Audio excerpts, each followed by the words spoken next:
கர்த்தருக்கு ஸ்தோத்திரம். இந்த நாள் தேன்துளி நிகழ்ச்சியிலே இந்த காலவேளையிலே உங்களை நான் மீண்டும் சந்திப்பதில் அதிக மகிழ்ச்சி அடைகிறேன். இந்த நாளில் கூட தேவன் நமக்கு கொடுக்கிற ஒரு பெரிய ஒரு ஆசீர்வாதம், நமக்கு ஒரு நல்ல குடும்பத்தை கொடுத்திருக்கிறார்.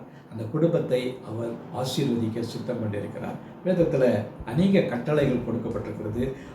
நம்முடைய தேவன் நமக்கு இஸ்ரவேல் மக்களுக்கு அதோடு கூட நமக்கும் இன்று பொருந்தக்கூடியதான ஒரு 10 கட்டளைகளை கொடுத்திருக்கிறார். அந்த 10 கட்டளைகளும் நாம் இன்று பார்க்க போகிறோம். அதில் ஒரு கட்டளையை பார்க்க போகிறோம். அது என்னவென்று சொன்னால்,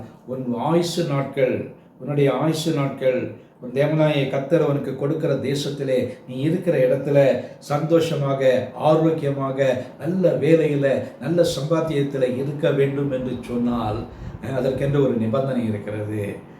இது கர்த்தருக்கு பயப்படுகிற காரியம் அல்ல. நம்மை இந்த உலகத்திலே கொண்டு வந்ததான பெற்றோர், நம்முடைய தேவனுக்கு அடுத்தபடியாக நாம் பார்க்க வேண்டியது நம்முடைய பெற்றோர், தாயும் தகப்பனும் மிக முக்கியமானவர்கள். இந்த கட்டளை மிக மிக ஒரு சிறந்த கட்டளை. ஆனால் இன்றைக்கு அநேகர் அதை பின்பற்ற தவறிவிடுகிறார்கள்.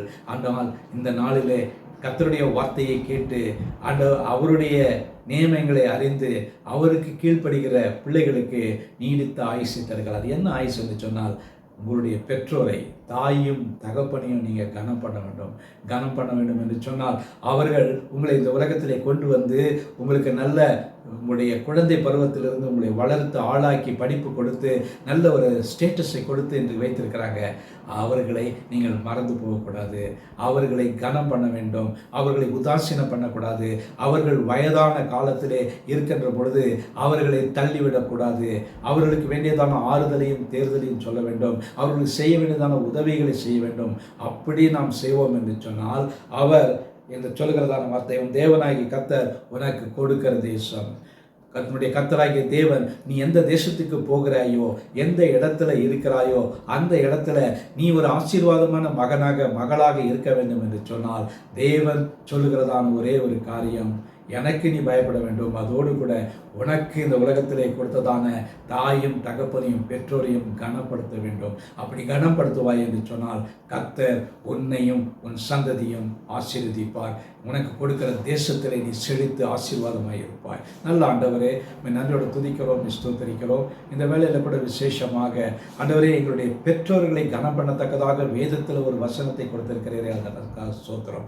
ஆசீர்வதிங்க ஆண்டவரே. இந்த வசனத்தை கேட்கிற எத்தனையோ மக்கள் தங்களுடைய பெற்றோரை கனம் பண்ண முடியாமல் நிலையில் அவர்களை உந்தப்பட்டு கொண்டிருக்கலாம். ஆனாலும் கூட இந்த வேளையில் இந்த வசனத்தை கேட்கிற யாராவது இருப்பாரோன்னு சொன்னால், ஆண்டவரே, முதலாவது அவர்கள் தங்களுடைய பெற்றோரை கனம் பண்ணி அவர்களுக்கு தேவையானதை சந்திக்க கிருபை செய்யுங்க. அப்படி செய்வார்கள் என்று சொன்னால் அவர்களுக்கு ஒரு பெரிய ஆசீர்வாதம் காத்திருக்கிறது. அவர்கள் இருக்க போகிற தேசத்திலே அவர்கள் ஆசீர்வாதமாக இருப்பார்கள். இயேசுவின் நாமத்தில் ஜெபிக்கிறோம் நல்ல பிதாவே. ஆமேன், ஆமேன். கர்த்தர் உங்களை ஆசீர்வதிப்பாராக. இந்த நாள் ஒரு ஆசீர்வாதமான ஒரு நாளாக அமையட்டும்.